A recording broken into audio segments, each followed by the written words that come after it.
வணக்கம். லைவ் சென்னை.com வீவர்ஸ்.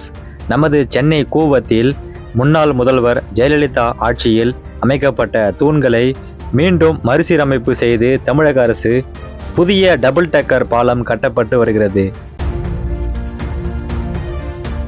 வாருங்கள், இதை பற்றிய விரிவான தகவல்களை இந்த தொகுப்பில் பார்ப்போம்.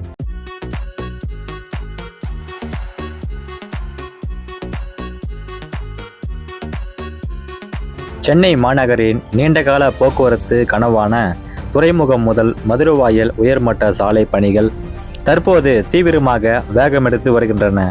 குறிப்பாக வானகரம் முதல் கோயம்பேடு வரையிலான 5.7 கிலோமீட்டர் தூரத்தில் கடந்த 2008ஆம் ஆண்டு அமைக்கப்பட்ட தூண்களை பயன்படுத்தி இந்த கட்டுமானத்தை மேற்கொள்ள இந்திய தேசிய நெடுஞ்சாலை ஆணையம் முடிவு செய்துள்ளது.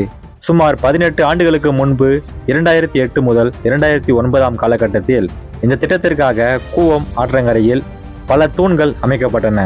ஆனால் அரசியல் மாற்றங்கள் மற்றும் சுற்றுச்சூழல் காரணங்களால் இந்த பணிகள் பாதியில் நிறுத்தப்பட்டன. அதன் பின் 10 ஆண்டுகளுக்கு மேலாக பயன்பாடின்றி இருந்த அந்த தூண்கள் தற்போது நவீன தொழில்நுட்ப உதவியுடன் சீரமைக்கப்பட உள்ளன. இந்த தூண்களின் உறுதித்தன்மையை அறிய அல்ட்ராசோனிக் உள்ளிட்ட பல்வேறு ஆய்வுகள் மேற்கொள்ளப்பட்டன. இந்த தூண்கள் இன்னும் 100 ஆண்டுகள் தாங்கும் வலிமையுடன் இருப்பதாக ஆய்வில் தெரிய வந்தது.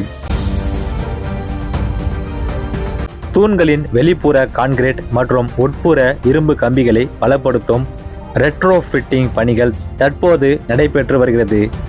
இது பழைய கட்டுமானத்தை இடிக்காமல் அதையே நவீன பாதுகாப்பு தரத்திற்கு உயர்த்துவதாகும். இந்த 20.6 கிலோமீட்டர் நீளம் உள்ள ஒற்றை அடுக்கு மற்றும் ஈரடுக்கு டபுள் டெக்கர் கலவையாக திட்டமிடப்பட்டுள்ளது. இதில் வானகரம் முதல் கோயம்பேடு வரையிலான பகுதி ஒற்றை அடுக்கு சாலையாக சிங்கிள் டெக்காக அமையப்பட உள்ளது. 2008இல் அமைக்கப்பட்ட அஸ்திவாரங்களை ஒற்றை அடுக்கு சாலையின் எடையை தாங்கும் வகையில் மட்டுமே வடிவமைக்கப்பட்டன. ஈரடுக்கு சாலையாக மாற்றினால் அந்த பழைய தூண்களை இடித்துவிட்டு மீண்டும் ஆழமாக அஸ்திவாரம் போட வேண்டியிருக்கும். பழைய கட்டுமானத்தை பயன்படுத்துவதன் மூலம் கட்டுமான நேரம் பாதியாக குறையும் மற்றும் பல கோடி ரூபாய் வரி பணம் மிச்சமாகும். கோயம்பேட்டிற்கு பிறகு துறைமுகம் வரை செல்லும் பாதையில் இந்த பாலம் ஈரடுக்கு சாலையாக டபுள் டெக்கர் பாலமாக மாறும். கீழடுக்கு உள்ளூர் வாகனங்கள் செல்வதற்காக 13 இடங்களில் ஏறுதளம் மற்றும் இறங்கு தளங்களுடன் அதாவது ரேம்ஸ் அமைக்கப்படும். அதேபோல மேலடுக்கில் சென்னை துறைமுகத்திற்கு செல்லும் கனரக கண்டெய்னர் லாரிகளுக்காக பிரத்யேகமாக வடிவமைக்கப்பட்டுள்ளது. சுமார் 5855 கோடி மதிப்பிலான இந்த திட்டம் 4 தொகுப்புகளாக பிரிக்கப்பட்டு நடைபெற்று வருகிறது. தற்போது வானகரம் பகுதியில் பழைய தூண்களை சீரமைக்கும் பணிகள் முழு வீச்சில் நடக்கின்றன. இரவு நேரங்களில் கிரேன் மற்றும் கனரக இயந்திரங்கள் மூலம் இந்த பணிகள் மேற்கொள்ளப்படுவதால் பூந்தமல்லி நெடுஞ்சாலையில் போக்குவரத்து மாற்றங்களும் செய்யப்பட்டுள்ளன. இந்த திட்டம் 2027ஆம் ஆண்டிற்குள் முழுமையாக நிறைவடையும் என எதிர்பார்க்கப்படுகிறது.